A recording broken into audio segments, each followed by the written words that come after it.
هولندا بلد ذو ثقافات متنوعة، بلد بحيث ممكن تقابل فيها أشخاص من جميع المجموعات العرقية تقريبا. البلد اللي أصبح موطن لجيل اتولد في مكان تاني ولكن وجد مكانه بين الهولنديين. من بين جميع الأعراق بيعد السوريناميون شعب من بارز. سورينام من بين جميع مساهماتها الرئيسية المجتمع كانت برضو موطن للعديد من نجوم كرة القدم الأوروبية على مر السنين، فرانك ريكارد، رود خولت، إدغار ديفيدز. ولكن كان في اسم واحد بيبرز لما تتحدث عن اللعيبة اللي ملأوا أوروبا حقا وتركوا بصمة في كل مكان. كانت دي هي مهنة أحدهم، اللاعب الوحيد اللي فاز ببطولة دوري أبطال أوروبا مع 3 فرق مختلفة وهم أياكس، ريال مدريد وميلان. الوسط المتكامل معروف عنه قوته البدنية وإفساده لهجمات الخصوم، ولكن ماذا عن كونه خلاق الفرص ومحدث الفوضى ومراوغ رهيب، وبالإضافة لده أهدافه كانت أيقونية وبعضها كان من مسافات خيالية. الهولندي السورينامي الذي لا يهدأ، كلارنس سيدورف.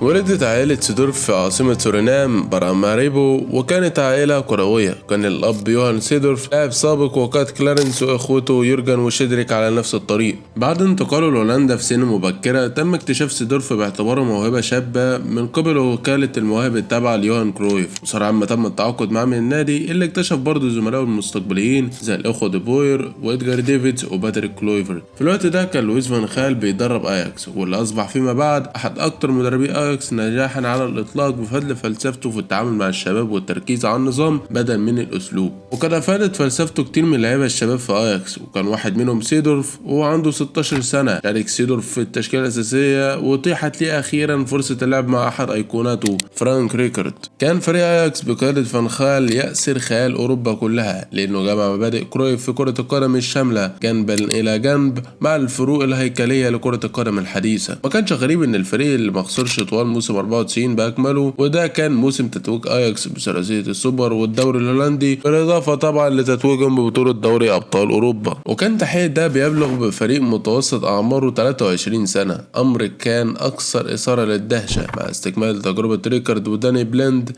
كان بإمكان فريق أياكس في منتصف التسعينات أن يغزو أوروبا بأكملها لولا حكم بوسمان اللي أدى في النهاية لفصل الفريق. أما بالنسبة للشباب فكان سيدورف جزء من فريق ديكابيل، مجموعة من 3 لعيبة شباب سوريناميين هولنديين، وتألقت المجموعة جدا طبعا، واللي هم سيدورف وديفيدز وكلويفر. شكلت المجموعة دي من اللعيبة العمود الفقري القوي لفريق أياكس وكذلك المنتخب الوطني في الوقت ده، بالجانب طبعا لريكارد صاحب الخبرة. استلهمت المجموعة دي إلهام كبير من أسطورة النادي اللي شاركهم تراثهم الثقافي، بينما كان بالتأكيد وقت مثير للاعب شاب في أياكس، وكان وجود فان خال في النادي أكتر أهمية، وفي تناقض صارخ مع معظم المديرين الفنيين في الوقت ده. كانت فلسفة فان خال بتدور حوالين الفريق مش المواهب الفردية، وكان اللعيبة زي سيدورف سعداء جدا باتباع فلسفة المدير الفني. لعب ديفيدز وسيدورف أدوار مماثلة في الشكل التكتيكي للفريق. تم تكليف كلا الشابين بمسؤوليات مرهقة في الجانب من خلال اللعب جنبا إلى جنب مع ريكارد صاحب الخبرة. كان عليهم طبعا المساهمة في الوجبات الدفاعية لما أياكس ما يكونش معاه الكورة، من خلال مساعدة ثلاثي الدفاع ضد التفوق العددي. في الوقت نفسه كان لدى كل من سيدورف وديفيد فهم استثنائي للحركة والقدرة الفنية اللي سمحت ليهم باختراق دفاعات الخصم برضه، لكن للأسف لا شيء جيد يدوم طويلا. بدأ حكم بوسمان بإحداث تأثير مضاعف في جميع أنحاء أوروبا. في سنة 95 انضم سيدورف الشاب والطموح إلى نادي سامدوريا الإيطالي.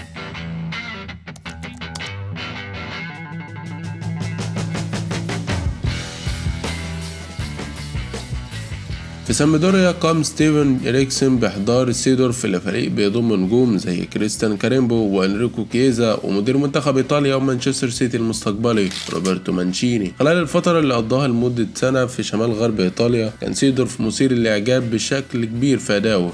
لعب سيدورف كجزء من خط الوسط المكون من 4 لعيبة واللي بيفضلوا إريكسون عادة، وكان بيتنقل باستمرار ما بين مواجهة منطقة جزاء الخصم ووجباته الدفاعية، وكان لديه مسؤوليات مماثلة تحت قيادة فان خال في أياكس. فعلشان كده وساعتها كان بالنسبة له انه يعمل الموضوع ده مفيش فيه اي مشكلة على الاطلاق. وفي موسم 95 بيحتل الفريق المركز الثامن في الدوري الايطالي، ولكن اداء سيدورف هو اللي جذب انظار اكبر فرق العالم اليه. وبالفعل مدرب ريال مدريد الايطالي فابيو كابيلو بيعجب بكريستيان كاريمبو وزميله كلارنس سيدورف وقام بالانضمام للنادي الملكي على امل العودة للمسار الصحيح مرة اخرى.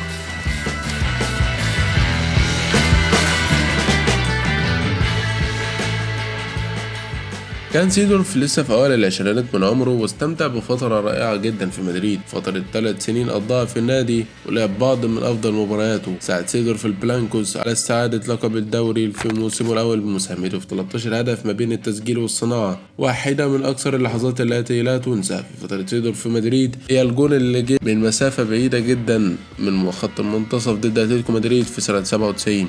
وكمان كمل ده بتسجيله هدف في فوز فريقه بالسوبر على برشلونة 5-3 اما جم الماتشين.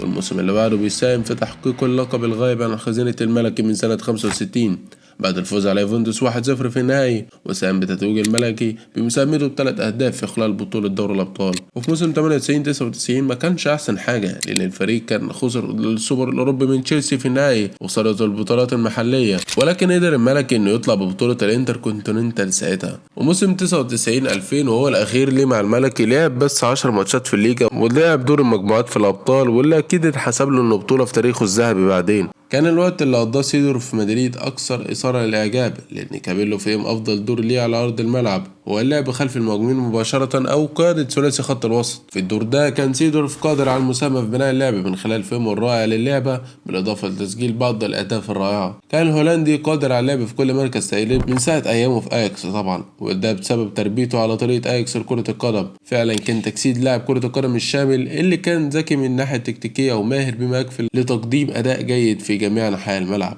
الرغم من اللعب تحت قيادة العديد من المدربين والاضطرار للتكيف مع أنظمة مختلفة، تمكن سيدورف من البقاء جزءا لا يتجزأ من فريق ريال مدريد خلال تلك السنوات، واللي ساهم فيها ب55 هدف في 159 مباراة. ولكن لسوء الحظ ساءت الأمور بالنسبة لسيدورف مع رئيس النادي في الوقت ده لورينزو سانز، قرر العودة إلى إيطاليا وهذه المرة مع إنتر ميلان.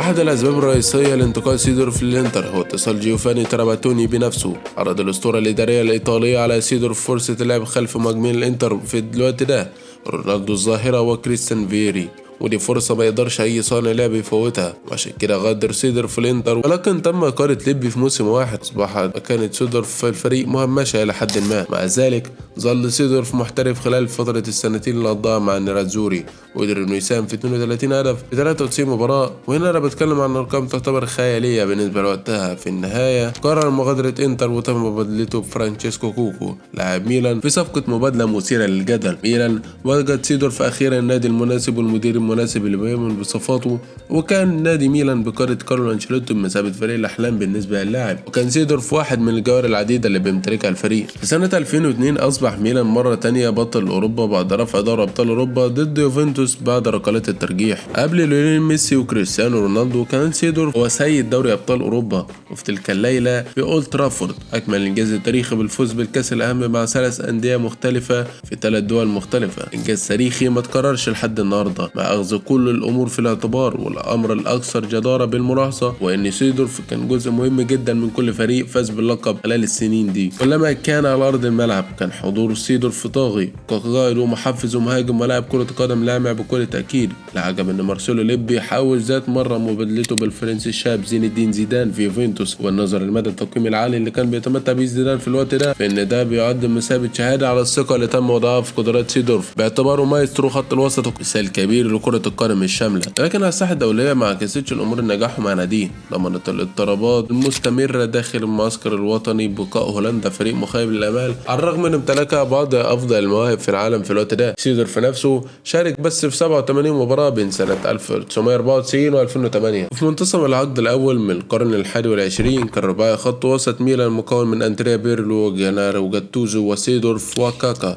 والأفضل بلا شك بين النخبة الأوروبية. استمتع سيدورف بشكل خاص بتفاهم رائع على أرض الملعب مع الشاب كاكا، وتعاون الاتنين مع بعض في تسجيل العديد من الأهداف المهمة، قيادة الروسينيري إلى الأمجاد.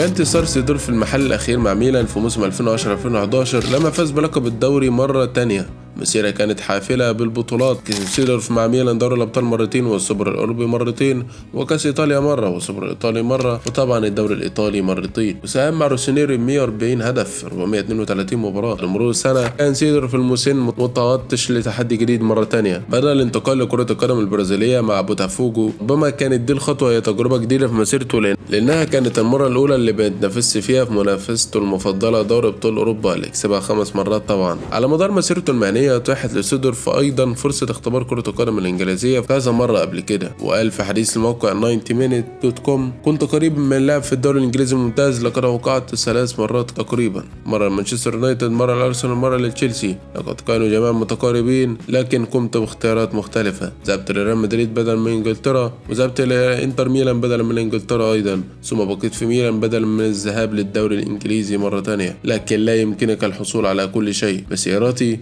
كانت تجربة رائعة، لذلك أنا سعيد. وعلى بدأت انتصارات محلية مع بوتافوجو، أنهى سيدورف مسيرته الكروية اللامعة ليتولى تدريب ميلان، ولسوء الحظ فإن الفترة اللي قضاها كمدرب ما كانتش بنفس جودة الفترة اللي قضاها كلاعب في سانسيرو. بغض النظر فإن مسيرة سيدورف كلاعب هتظل فريدة من نوعها لإنجازاته ومساهمته في كرة القدم الأوروبية.